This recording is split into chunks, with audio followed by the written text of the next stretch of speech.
Project Sapient is a podcast meant to engage our brothers and sisters in the law enforcement and military communities in conversations that we all know we need to have. All opinions you'll hear are our own, are protected by our First Amendment of the United States Constitution, and in no way reflect or are meant to reflect the opinion of any specific agency, officer, or service member. Some opinions may be controversial. Listener discretion is advised. Enjoy.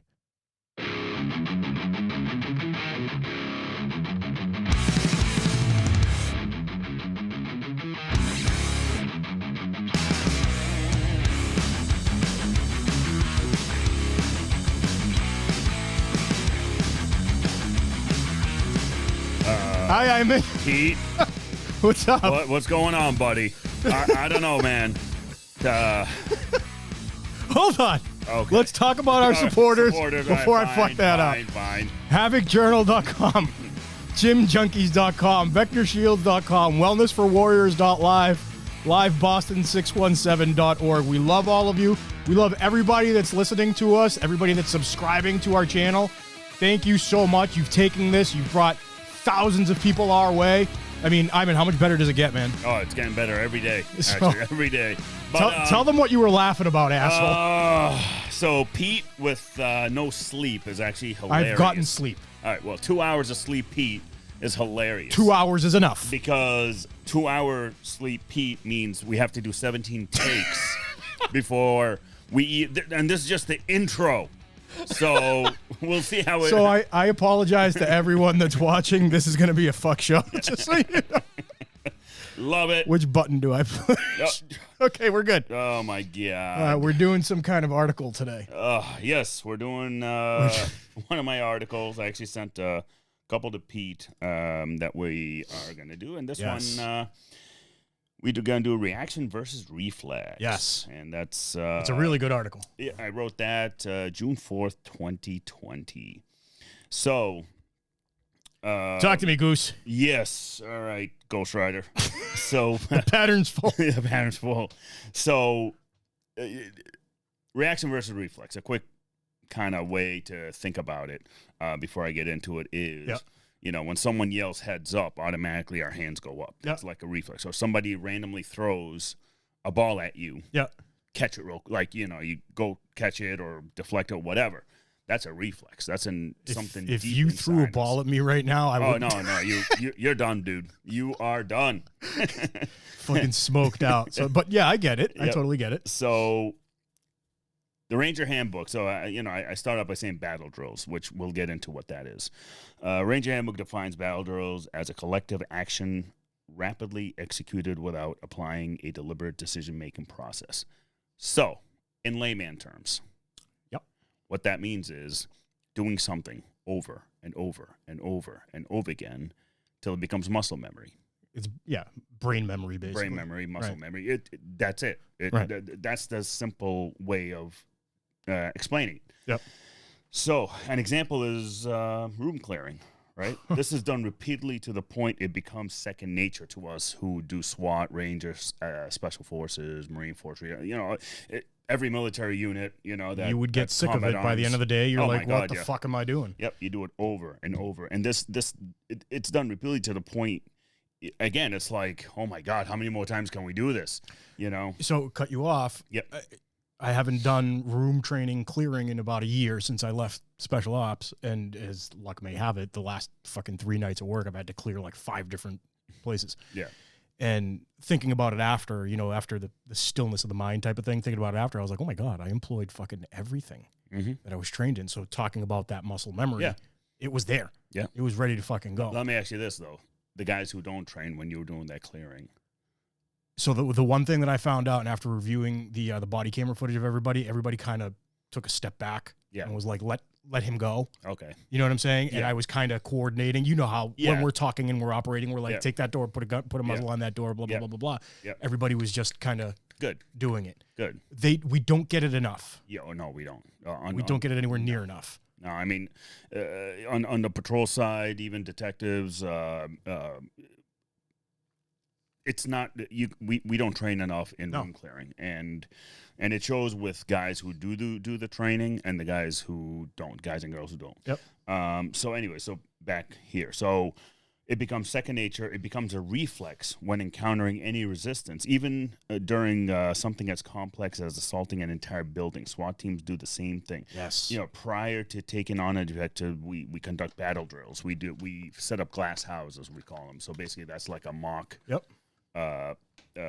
training area that we do, and we use caution tape and basically build the rooms that way, and we practice over and over again. And again, it becomes second nature when we do it. Now, you know, one thing we hate saying is like it's almost choreographed. It's not really. It is and it isn't. Because we have contingency plans upon a contingency plans every time we do any sort of the drill, whether it's going to be, you know, operator down, officer down, Right. Hostage rescue, whatever. We incorporate so much into these drills, and again, we do it over and over and over again. I mean, just this last SWAT training I did, an hour and a half of nothing but room clearing. Yep. Like literally back to basics room clearing. It was like a round robin, hour and a half at each station. Yep. Just different things, different ways of attacking a room. And you're knocking off a little bit of rust. Yeah. Because we all get it. Oh, yeah. Right? You're knocking off rust. You're getting back into the dynamic of your teammates and all that. Well, especially with COVID, right? Right. I mean, we were shut down for a little while, no training, and you know as well as I do, it's a perishable skill. Absolutely. And it's something that we need to keep. Going back to when I was talking about going through the room clearing, I was doing it properly, but I pointed out myself, oh, you fucked that up. Yeah. Fucked that up. You fucked that up. Rust. And it brings back to that you just need to continuously do it. Yeah, exactly. So they conduct battles until the team is familiar with it. So let's take the concept and apply it to the law enforcement world. Why is it so important? Police academy is 6 months, maybe. If we're lucky. Depending where you are. I mean, I always bring up South Carolina. One town told me it's 6 weeks for them. I'm like, oh, my God. But if we're lucky, it's 6 months. In that time, you are bombarded learning about laws, U.S. Constitution, tactics, emergency vehicle operations, firearm quals, and the list goes on. It's tons of stuff that we have. It's an onslaught of shit. Yeah, it's like almost information overload. Right. From how much you get thrown at you. Yep. And that is typically the last time an officer has any formal lessons and training on tactics and firearms. Right? Yeah. I mean, how true is sad. that? It's once in a while now you'll get a video, like an e-learning video. This is how you clear a room, and you're like... But you know as well as I do, watching a video is... You got to do it. Yeah. You know, so that is typically, again, the last time. So in the military, depending on what your MOS or job, otherwise known as job, is, a unit would constantly train in tactics, land navigation, firearms. Each service member in the unit becomes proficient in their jobs. Well, that's the point, right? Exactly. That's the whole point to it. Depending on the city, state, town budgets, police departments are usually limited to 1 or 2. You're lucky if you get 2 firearm quals a year. They conduct in-service, I put in quotes, in-service training once a year. In-service training consists of recertifying for CPR, review of tactics, law updates, and various other things that that go on in your respective states and in the country.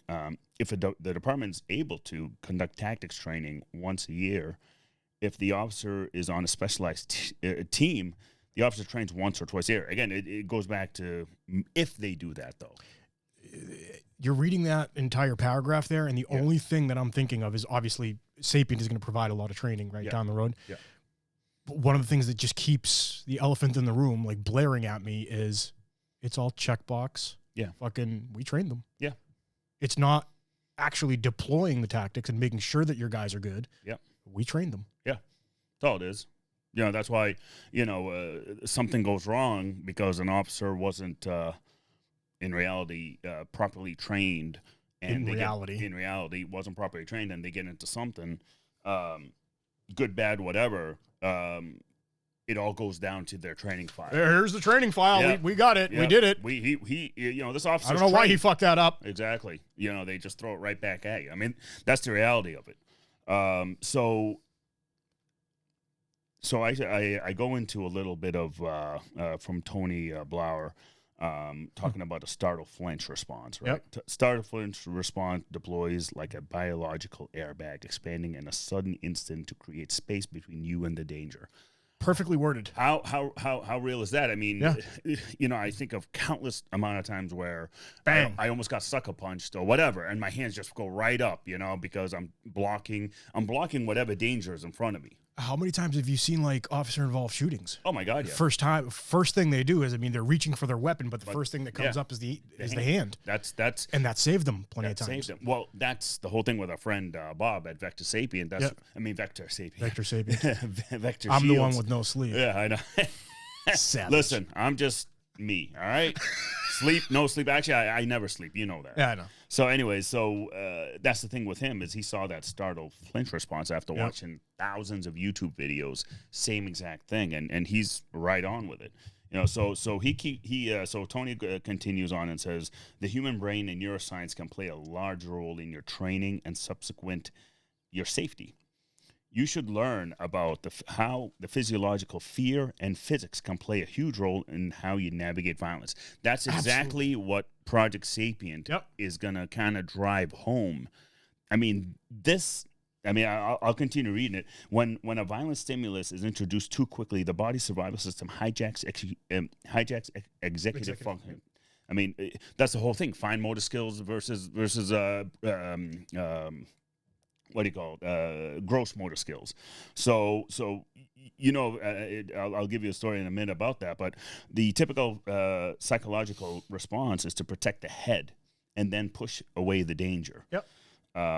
Fingers are splayed if the hands are empty and the forearms are outside 90 degrees from the elbow. I mean, I just did it, right? You did. That's it right there. This is the flinch response. It's programmed in your DNA, dude. That's what it is. Again, that goes back to the whole reaction versus reflex. Yep.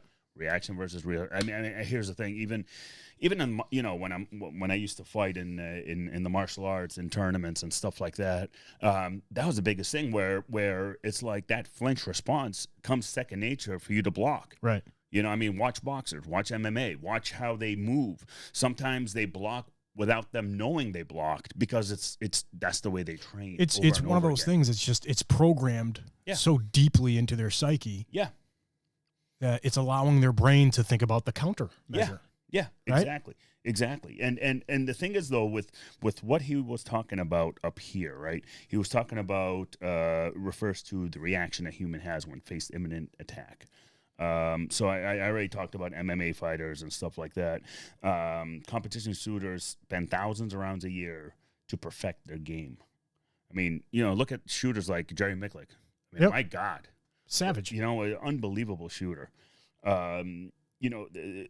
They by the time they compete, their reaction time becomes a reflex. Yep. That's the difference right there. Is what Tony's talking about is how you react when danger is close or whatever. But we need to turn that into that reflex. You need to learn that neuroscience and the physiological and the psychological aspects of how a human body responds. In essence, and tell me if I'm wrong, everything needs to be looked at in a holistic perspective. Yes. Right? Oh, Mind, body. Yeah. You need to look at the other dynamics too when you're learning, your nutrition, your sleep. Yeah. Right? Like everything needs to be taken into full consideration so your body can appropriately respond. Yep. So I actually, part of some of the investigations I've done, whatever, I've had to go a lot to the NHTC TSA. So that's the National Highway Traffic Safety Administration, right? So when you're driving on the highway, they recommend 2 seconds. Why do they recommend 2 seconds distance from other cars? Because your reaction time. Reaction time, exactly. The average human reaction time is about 1.5 seconds. That's the average. Everyday people that just drive to work, whatever, that's the average right there. Yep. Now, can you imagine, so a typical reaction time to perceive a threat, such as a deer or a child running into the road, is about 1/4 second. And then add another 1/4 second to decide to act. Again, it's that whole thing. The eyes to the brain sends the signal. And the neurons firing. Right. And that's, push the brake. And that's 1.5 seconds. Well, look, dude, I don't even remember reading this part of the article, right? But it nails it. Like, think about me right now with 2 hours of sleep. Yeah. Right? If I was in special ops right now, I'd be on call. Yeah. And I would have to go operate if I was called. Yep. right? And it happened plenty of fucking times. Yeah. But don't you think that in my mind, I'd be like, fuck, I've gotten 2 hours of sleep. Mm-hmm. That reaction time that you're talking about Mm-hmm. might be a millisecond off. Yeah.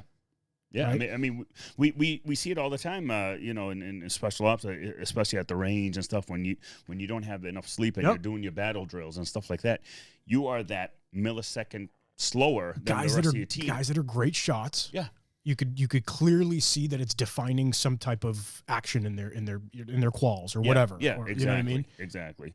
You know, so let's use an officer conducting an investigation during a domestic violence call as an example. The officer notices the suspect is blading their stance, clenching their fists, and all of a sudden the suspect lunges at the officer. How many times has that happened to us?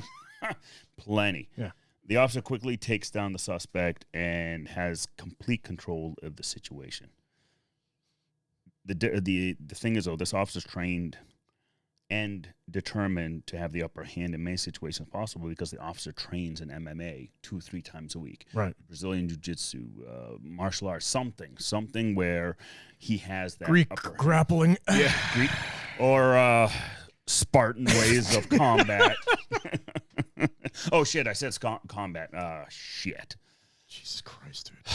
Can't say The combat. show's over. Yep, I'm we're done. We're done. Yeah, So, based on the above example, I ask, in order to defend against a physical ambush, should an officer develop his or her fighting skills to become a reflex rather than a reaction? Yeah. You know what I mean? So as Tony was saying, you know, in the previous quote, the startle flinch response, right? Don't you want that to be faster? You know, you just that much more aware. Absolutely. That way your reflex is what. That way you're not behind the 8 ball that second and a half. You take that half a second out of it, and now you're down to 1 second. How many times have you done at the range, right? Where you have the shot clock drill all the time, right? And at first you're like, a couple seconds, and then the more you practice, Yep. faster. Yep. I got my guys under a second. Yeah. Like training that, like just over. but it was and that over. muscle memory. But it was that muscle memory where they hear the beat, boom, just right out. So it's all that training, and oh yeah, I forgot about this picture. Which one? The School one? yeah, the school one. Yeah. Hold No, on. no, Let's no. find it. Let's find it. There it Yeah, is. there it is. Yeah. I Actually, can't tell you how many times I did this. I love it. so And I was the bad guy too. yeah, exactly. Well, so this was actually a training site we used. It was a active shooter in a school with a plainclothes officer that entered the building because everyone goes. Doesn't matter who Right. you know which Right. agency you are. You just go. Yep. Officer gets wounded, and now we got to deal with the wounded officer. So you have an officer down. Officer down with an active shooter going on. So this was kind of the scenario where this assault team went to the injured officer while the injured officer was engaging the bad guys. Now he's firing in blanks, which I find this picture cool because You could see the muzzle flash. the muzzle flash. I'm like, oh, that is so cool. Yeah. But this was my my team. We were You couldn't take that picture if you tried again. Oh no, Like that was pure luck. Oh no, yeah, that was. So it was great, and it was a revolver. It was so loud, you know. Yeah, Again, yeah. it's loud, but it was. That's just true seeing that, inoculation though, dude. Yeah. That's what we need. Yeah, exactly. You know, and here's the thing. Now take this and put a patrol division. Yep. Have them do this. Yeah. You know, It over needs and to over be again. done once a quarter at a fucking minimum. Oh yeah, at a minimum, minimum. once a quarter. I mean, so in the federal task force I worked in, that's what they did. Every quarter they went to the range, Yep. qualled, and did tactics. Every quarter. Repetition. Exactly. And you know, here's the thing. So going back to this, where was I? So we did MMA. So yeah, so battle drills. Again, I go back into that. Officers must train all the time to perfect their skills, and their survivability increases tenfold. Here's the thing, like I always say, you know, train over and over again. This profession is not a job; it's a trade craft. It's a trade. It's a craft. It's a Absolutely. craft. It's not a job. You're not going in to do some, you know, financing or whatever. It's a craft. But even in that, right? Even in the finance sector, in everything, you need to be proficient at what you're doing. Well, I was just talking about one of my family members, car salesman, right? Yep. He watches so many YouTube videos on how to engage Absolutely. people and stuff like. I mean, he's very smart in doing that, and he's learning. You know, he learned different tricks and words and whatever. But you know what? That's a trade craft. It is. Right? It truly Just to is. Talk and there's a science I behind tell it. my family all the time I hate car sales people, so every time I see him, I kick him in the stomach. but you know, He's admitting to a domestic, FYI. A statute listening? of limitation. Shit. Actually, Just saying. not We'll have done to yet. edit that out. No, keep it. I'm in crisis. But even him, right? He needs to stay sharp. Yeah. He needs to stay sharp. Yeah. We need to stay sharp. Here's the thing with him, right? He's just talking. Yeah. What are we doing? We're not only talking and engaging the public. Yeah. We're guns, violence, gangs, drugs, right? Domestics, freaking homicides. I mean, but you're also now couple everything on top of that. Yeah. You haven't slept. Yep. You haven't eaten. Yep. You need to pee. Yep. You fought with your significant other. Yep. Right? Yep. Everything is getting piled on top of you. Yes. And now you need to be there and you need to be aware of everything around you. Yep. That's why I always, one of those things, the minute you bring home to the office, yep, that's it. You end up getting hurt. So the point of that is we're trying to say that with the training, regardless of whatever situation you're getting into, right? Action is faster than reaction. Yes. The shooting has already occurred. Mm-hmm. The gunman's already there. You're reacting to it. Yes. Right? Yes. My point is, even in SWAT, the SWAT guys are there to be just a millisecond better. Well, that's what it is. Right. Like when we do entries, in reality, we may have an idea of a floor plan. Right. We might. Right. Sometimes we don't even have an idea. We go in blind, unknown floor plan. You're the number 1, number 2, number 3 guy. Guess what? Your heart is freaking pumping because you don't know what's on the other side of the door. Yep. It's kind of funny to me because I heard this on I forgot where, on the radio or on a podcast or something, and this SWAT guy was talking about. He was a SWAT commander. I forgot where, but he was talking about how the number 1, number 2, number 3 guy are so I shouldn't say stressed, but like their levels up here because they're the first ones through the door. Right. Versus your 10 back of the stick. Yeah. Not as amped up. Yeah, you're checking the windows, all that good shit, and all that's that. natural. And that's natural because you know what? I'm not the first through the door. Now, on my SWAT team, being the shield guy, I'm through the door every time. Right. I'm the first one. But you're building that muscle memory. Well, exactly. That's the thing, though. I train. There's a reason why I work out the way I work out. There's a reason why I train the way I train is because of that muscle memory. You're desensitizing the mind. Yeah. Too. Exactly. Right. Well, that's the other thing that's very important that comes from, reaction and reflex is desensitizing the mind, but also the mind, keeping the mind at peace. Yep. That stillness of the mind. Exactly. Stillness of the mind. Right. I always say, and I'm sure you've had it too, where at times when I do an entry, I don't feel like I'm there. Yes. You know what I mean? All the time. Everything kind of slows down. Yeah, everything just slows right down, and it's my body just doing the thing. Like it's for me second nature. But you're still aware. It's not saying that you're not aware and you're somewhere else. Yeah, no, I totally get what you're saying. Yeah, it's hard. I mean, I'm sure our listeners, the police officers, military guys, and some civilians probably would understand this. That it's just. You're there, but you're not there. Yeah. Right? It's kind of weird, because here's the thing. You've taken whatever emotion you felt, stuffed it away. Yeah. And now you doesn't matter. Doesn't matter. It's a physiological response too, right? Like how many times, not to be gross or anything, but you've had to pee. Yeah. And then when the door gets breached and you're in there, that's gone. Yeah. Your body physically shuts that down, right? Yeah. Even in a fight or flight scenario. Yeah. Yeah. As a civilian. Yeah. Things are going to happen where you're not going to be hungry anymore. You're not going to have to go to the bathroom. You're not going to be thirsty. You're not going to, right? Yeah. So things slow down. It's just a point of managing all these things appropriately. Kind of like after the entry and you're done, then you realize you need to pee and you go in the bad guy's bathroom. Oh, shit. I've never done that. At least I won't admit to it. No, I've done it. There are times. Hey, what's on your shirt? Oh, that's Havoc Journal. No. This shit. Oh, that I got this in Thailand. I did a trip. It's basically an Om symbol. Ooh. Yeah. Little good luck charm. See, toe. I was taught to do Om with toe. Yeah, I've been watching you do that all fucking. Well, all night. Oh, yeah. See, I like how it looks on video. Somebody watching this shit Please tell me how many times he's been doing it, because I've been like, what the fuck is something wrong with the camera? Well, it's just the camera now. Blame the camera, right? Do you like my shirt? Actually, I like it. Embrace the recall. When I first saw it, I thought it was a Reese's peanut butter cup shirt. That's why I did it. That is awesome. I was tempting you like Pepe Le Pew. Were. Oh, speaking of Pepe. Do not get me. Let's stay on track. Okay, all right. Let's stay on track, because if we get into that, we're gonna get canceled just for saying fucking Pepe Le Pew. Yeah. All right. So the teams practice. So now getting back talking about the teams. SWAT teams train. Prior to an operation, the team leader puts together a replica of the house or target building, construction from police aid, which we already talked about.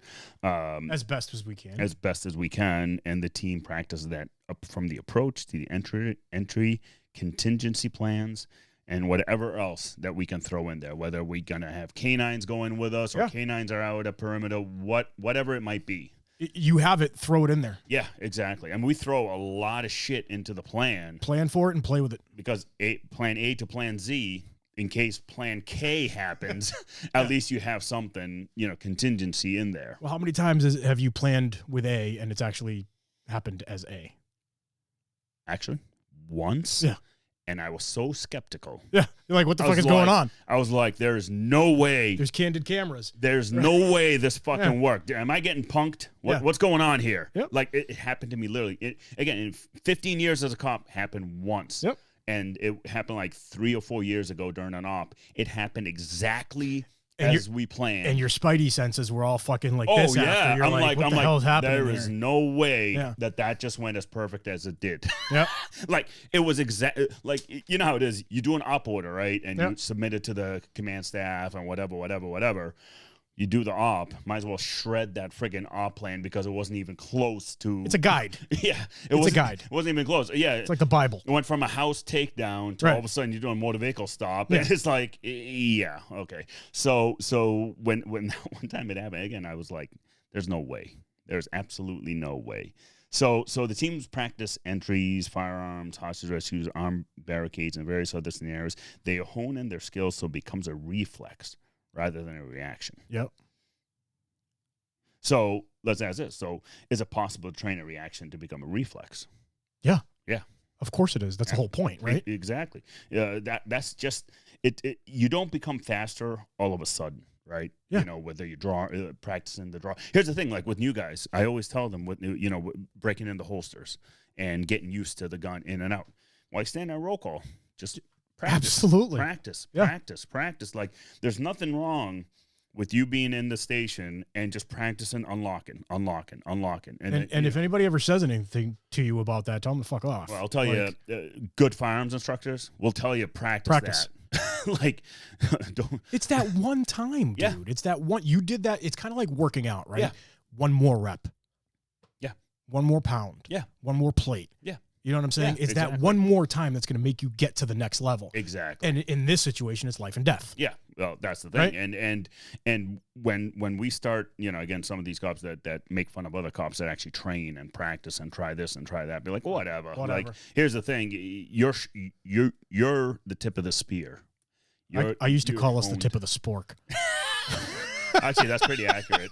Yeah, you're the tip of the spork. Right. So you got to practice and you got to keep doing your thing. It's unreal to me this day and age that there are still other officers out there that will bash officers who train, who practice, who, like me, up at 4:30 in the morning working out. Right. And then working all day and going to bed at midnight and waking up at 4:30 again and doing it all over again. But you know what? But they're bashing you. Why, Ayman? Well, we know why. Yeah, we know why. Because they're fucking jealous. Mm-hmm. Call a spade, right? They can't do it them fucking selves, right? 9 out of 10 times, the person that's got the thing to say is the emptiest can, right? Oh yeah, so. exactly. And it's different when again your life's on the line. And I come from the military background. I went to war and all that, and I've also I know what it's like. But that's giving you an advantage. Right? Exactly. That's the thing is like when we were overseas, one of the biggest things we used to practice is called a 9-line medevac. So that's when we call in for literally a medevac. And Right. it's 9 lines, 9 specific lines, and we had that so memorized in our brain. It's because, again, that fine motor skill, gross motor skill, that happens to your brain too. Of course it does. Your brain just takes a dump in like a really bad stress Absolutely situation. Yeah. Because I'll never forget one time one of our guys that got killed, IED strike, and we get there, and I remember we're the unit's calling in the 9-line medevac, whole 9 yards. And I remember that, air support was coming, and the battalion commander was right there, and he said, "Hey, I need to talk to this guy. I need to, these different air assets, whatever." Right. And it was so automatic for me because, again, it was an intense day that we got ambushed, and we ended up, I was using the radio. Again, second nature. I wasn't even thinking about it. I was hitting the frequencies. I was doing the buttons, moving everything around to make sure now we had all the air assets on the radio. Yep. And it thinking about it now, that was all just muscle memory. It wasn't me doing it. Of course. It was me, but you know what I mean. It was just. It was that you were stepping. Kind of weird. When I say it's almost like the eagle theory, right? Yeah. Like when you're going into a room, you kind of want to. You've raised above everything, and you're kind of looking down and making your actions. Exactly. Right? It's kind of like The Last Samurai. Yeah. Actually, that's true. No right? mind. No mind. Yeah, no mind. No mind. It doesn't mean don't think. Yeah. Right? But it's too much mind. Yeah, but it's so true. How many times have you gone to the range, overthought your quals? You took it right out of my mouth. Shot like shit. There's so many guys. I mean, all of us are prone to it. And you as an instructor would come up behind and be like, "Stop getting in your own fucking head." Yeah. And then, you make that realization and you're like, "Oh, okay." And then your groupings are like this. Oh, yeah. It's amazing to me how many times. Right. And usually it's guys that as soon as you say qual, it's like they break. Oh, shit. Yeah, I got a qual. I get it. Exactly. I get it. But, before I start the firing line, I tell the guys, I'm like, guys, this is just another, training day. Right. Have fun with it and just relax. There are times, actually, one of our fire instructors, sometimes when I was back being a boot, he never told us when the qual was happening. We just go through the line. Doing drills. Doing drills. But then all of a sudden, like, all right, you got 100, 100, 100. You guys all passed. We're like, oh. The qual just happened? Oh, all right. But again, it proved that. Mindset.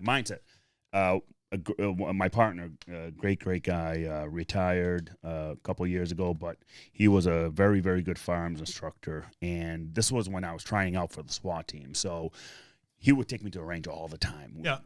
Rounds downrange. And he perfected my skills with the gun. He had me do an entire qual from the supported hand. Oh, awesome. Purposely. Yeah. To show me that it's all in my head. Yeah. And I got 100 4 times. No shit. And he told me, he's like, you see that? He said, it's all in your head. Well, that dopamine dump in your brain made the connections. Yeah. Right? Yeah. You were like, holy shit. Well, I just did it 4 times with my support hand. Yeah. Oh, fuck. That's the thing. Like, I was changing mags, a whole 9 yards. And thing is, though, what that showed, what that proved is, again, that theory of reaction, reflex, the dopamine dump, the stress reaction to stuff. And when you're so comfortable doing it, like by the 4th time, it was like boom, boom, no problem at all. I was just doing it. And it's too bad that you see certain guys that get all hung up because it's a qual and they just lose their bearing. Right. They forget everything that they've ever learned. And these guys are not bad shooters. They're phenomenal shooters. But they get into their own heads. And all of us do it. All of us do it, dude. I've had plenty of circumstances because we'd have to qual fucking how many times a year? Like a million times. Yeah. I had plenty of circumstances where guys, you were overtired. You just did a raid. You just did an escort. You just did a this and that. Yeah. And I shot like shit. Guys would be like, dude, we know how you shoot. Mm-hmm. Like, not to say that I'm the greatest fucking shot ever, but the thing is, though, they know. They know. Yeah, they know how you are.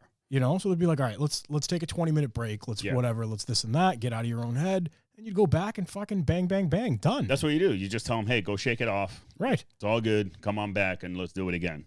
But so now, actually, it's funny. We were just talking about the officer's weapon from the holster, right? Yeah.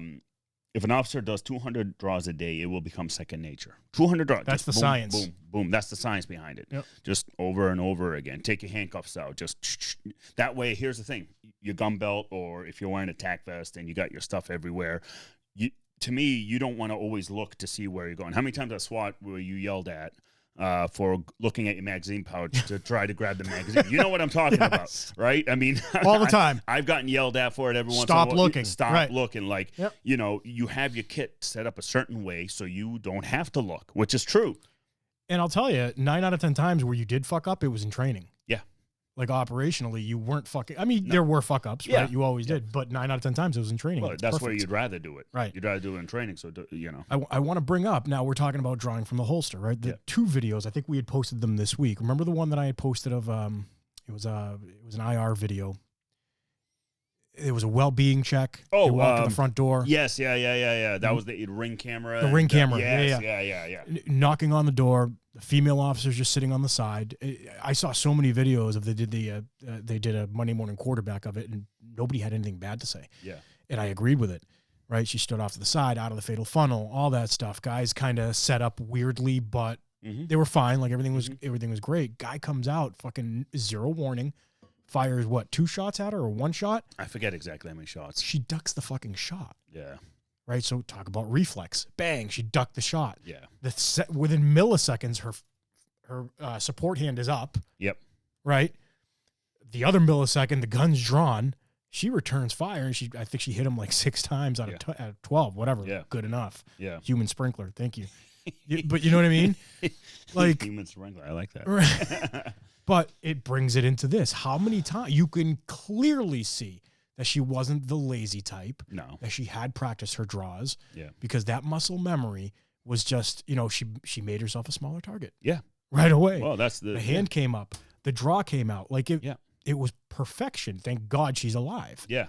How many times do you think she's done it? Oh, hundreds. Hundreds. Right? Hundreds. Here's the thing. To my fellow patrol guys out there and officers actually overall, let me ask you this. How many times did you try drawing from your cruiser while you're sitting? Good point.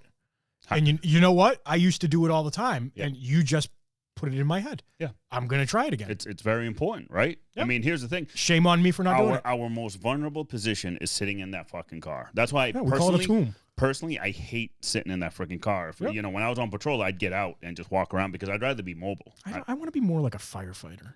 Well, we took the wrong test. All right?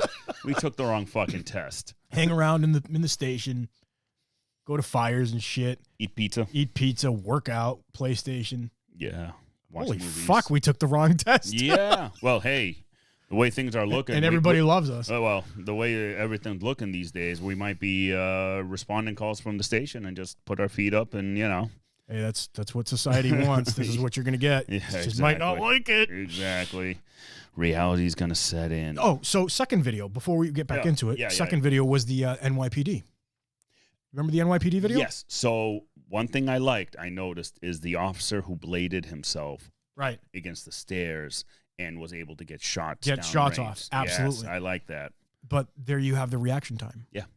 Right? One of the biggest issues that we have with reaction time right now, tell me if I'm wrong, is how scared a lot of these officers can be. Yeah. Because of the media. Yeah.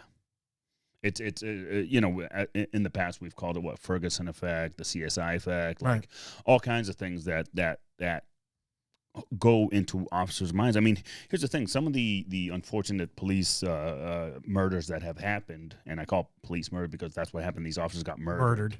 You can almost tell and see, just with the whole situation, that there was a hesitation. Exactly. You can see it in that video, in the NYPD video. Yeah. The first officer hesitated. Yeah. Yeah. I'm not trying to be like, oh, you did the wrong thing or anything like that. No. Yeah. You can clearly see that in his head, in that millisecond, he was like, gun. Yeah. Which you and I, we think gun, you're. Yeah. Right? Yeah. You saw the gun. He even says it. Dude, put the gun down. His arm is nowhere near. And to me, that wasn't a lack of training or saying that he's a bad cop. No.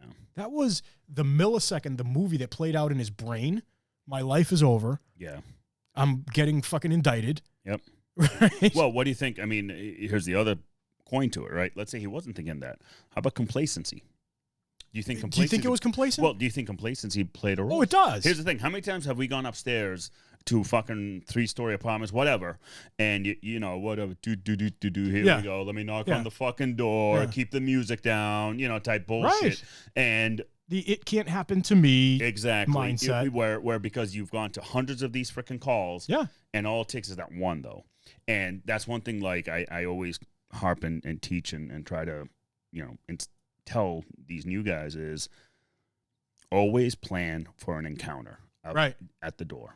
And that's one thing, like, you know, with SWAT, some of the new SWAT guys who go in and on the team, I find it funny because I did it a couple times, is when you go into a room, all of a sudden there's a body, you're like, oh. The freeze effect. So, you know, we used to get yelled at, and even in the military, like way back when I was doing room clearing with the military, and I would freeze if I see someone. It's like, dude, expect somebody in the room. Well, how many times, we're not going to give up our training and what we're going to do, but how many times were you doing training and you knew who the instructors were? They'd be wearing like the orange, the yellow vest, right? Mm-hmm. And unexpectedly, you'd blast into a room, take your corner, and they'd just be standing there. Yeah. Yeah. And they took half a second out of your fucking tactic. Yep. And then you turn around and there's a bad guy. Yeah. All they were doing was standing there. Yep. Right? Yep. So that's the whole concept. Was it complacency? Yeah. That's the thing. Was it complacency? Was it because of the hundreds of calls they've been on, and it was just that one? That again, ring doorbell, didn't do anything wrong. How many times have we approached houses? Right. Right? How many times? I mean, these modern technology. Again, I go back to how modern technology kind of dulled our senses. It absolutely has. It's dulled our senses. This phone, these smartphones, it's dumbing us down. Have destroyed. Again, I go back to the movie Idiocracy. Yes. Pretty soon we're going to use Gatorade to water plants. Watering. Yeah. You know, and it's sad because it. That's what we're turning into. I call it abstraction. Yeah. It's diminishing our abilities to see 3 feet in front of you. Exactly. Right. There's always one thing, like we say in the military, is you make sure you clear your 5 and 25, 5 meters, 25 meters when you dismount a car. Right. So with me, I find myself even stepping out of my cruiser, I do the 5 and 25. Right, I clear my 5 meter. I clear my 25 meter. How many guys are going to hear that and be like, "You don't need to do that"? Yeah, okay. You know, once that one time, you know it who happens, I'm talking about. You know, one time that will happen, it will. Then you'll realize why. Well, that's the one time, and I've said it to some of the new kids and even people that we had trained, is the difference between standing over your fucking body, or having to pull your wife out of your fucking casket. Yeah, that's that one time. Yeah, exactly. So stop fucking off. Stop. Complacency kills. Right. That's the fucking rule of thumb. And we're not saying that the NYPD guys were complacent. Oh, no. I'm not saying that at all. I'm just being like devil's advocate. Like, was it complacency? Was it this? Was it that? But those are things also we have to think about. Yep. Right. And those are things we have to AAR. Those are the things, I mean, again, like we always say, we would love to talk to these officers that were engaged in those situations. Yeah. So we can dissect and figure out. Because you know what? This part of this training that we're putting together is reality-based training. It's none of this superficial bullshit. Yes. I know my buddy, the instructor, so I'm just going to fuck off. Yeah, let's get Tommy. Whatever. Yeah, no. It's not going to be any of that. I'll put it to you this way, just so for everybody listening, but tell me if I'm wrong. All of the instructors that we've put together, I don't know any of them. I mean, I know Bobby. Yeah. Right, but there's no special relationship there. No. Right? All the other instructors, I don't fucking know any of them. And we sat down and we looked at bios and this is what we want to do and blah, blah, blah, blah, blah. And they're fucking amazing. Yeah. I mean, you've got, again, I'm not going to reveal much because it's going to be. It's coming. It's coming and it's going to be something out of this world. Yes. And I can't wait. Myself and Pete, and I'm sure a majority of you that listen and know, majority of you that listen and know, training is an issue. Yeah, it is. It is probably, if not the biggest, it's one of the biggest issues in law enforcement internally is the training because it's showing on the streets. I was just going to say, anything you're doing internally is going to show externally. Oh, yeah. Right. And you know what? Again, I'm putting it on the politicians. I'm putting it on you're going to get me started. Elected officials. Keep going. Yeah, I'm going to put it on police leaders. Calling them all out. Calling them all out because all this bullshit about budget. I've seen where some of the fucking money goes. Exactly. And I've seen some of the bullshit that goes into it. And you're like, really? So you're going to spend fucking on that, but we need this type of training